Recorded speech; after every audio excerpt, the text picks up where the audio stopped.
Implantation. No बच्चों, implantation का मतलब क्या है?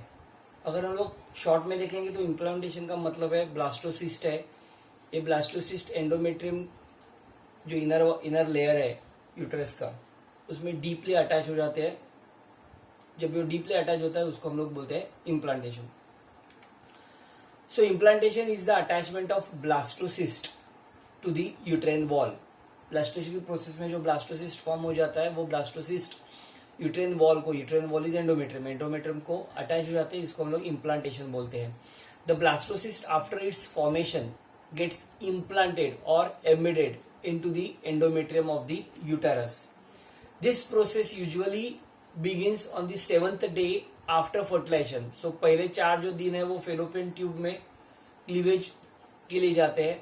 बचे हुए जो 2 दिन है वो ब्लास्टोसेशन की प्रोसेस में जाएंगे।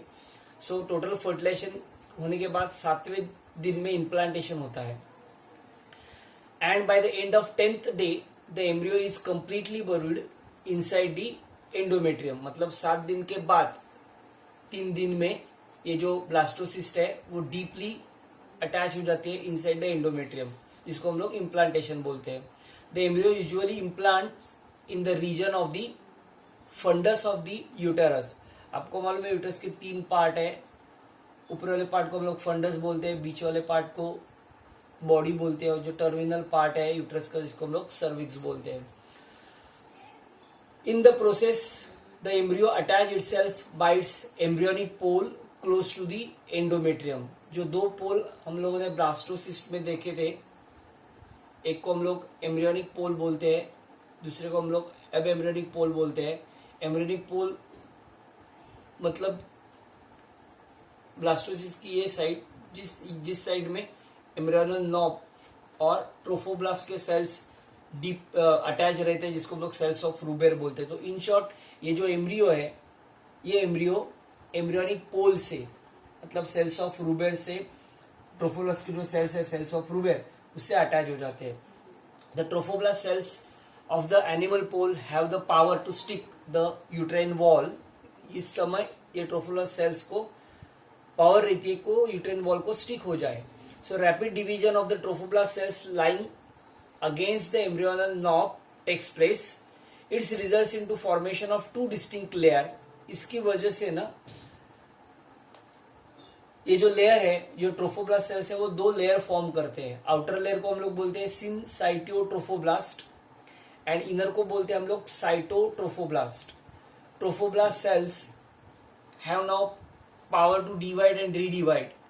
सो डिवीजन के बाद ये 2 लेयर फॉर्म करेगी ट्रोफोब्लास्ट सेल्स, जो आउटर लेयर को बोलते हैं हम लोग सिनसाइटोट्रोफोब्लास्ट एंड इनर को बोलते हैं साइटोट्रोफोब्लास्ट।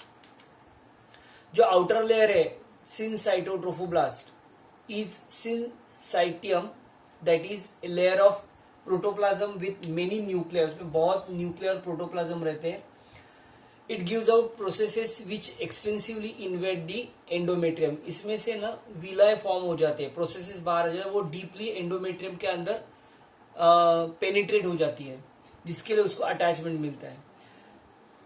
ये जो लाइटिक एंजाइम सिक्रेट करती है, दैट लाइटिक एंजाइम जो ट्रोफोब्लास्ट से बाहर आती है, ये एंडोमेट्रियम के सेल्स को रप्चर करती है और वो उधर एक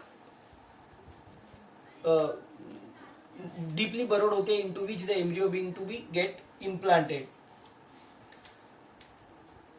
By the end of 10th day, that is 10th day, whole embryo is deeply embedded into the endometrium, completing the process of implantation. So 10वें दिन में implantation की process complete हो जाती है। The inner layer of the cells is called cytotrophoblast. Since the cells retain their cell boundaries, so cell with definite membrane, ये syncytiotrophoblast अपनी boundary maintain करता है। और साइटोट्रोफोब्लास्ट का जो एम्ब्रियोनल नॉब है, एम्ब्रियोनल नॉब से ट्रोफोब्लास्ट का एम्ब्रियोनल नॉब और सेल्स ऑफ रूबेल, तो ट्रोफोब्लास्ट अटैच होने के बाद डिफरेंशिएट होते हैं सिनसाइटोट्रोफोब्लास्ट। सिनसाइटोट्रोफोब्लास्ट से कोरियोनिक विलाय बाहर निकलती है, जो कोरियोनिक विलाय एंडोमेट्रियम में पेनिट्रेट होती है, जिसकी वजह से इम्प्लांटेशन होता है। और अंदर वाली सेल्स सेल की बाउंड्री रिटेन कर देती है।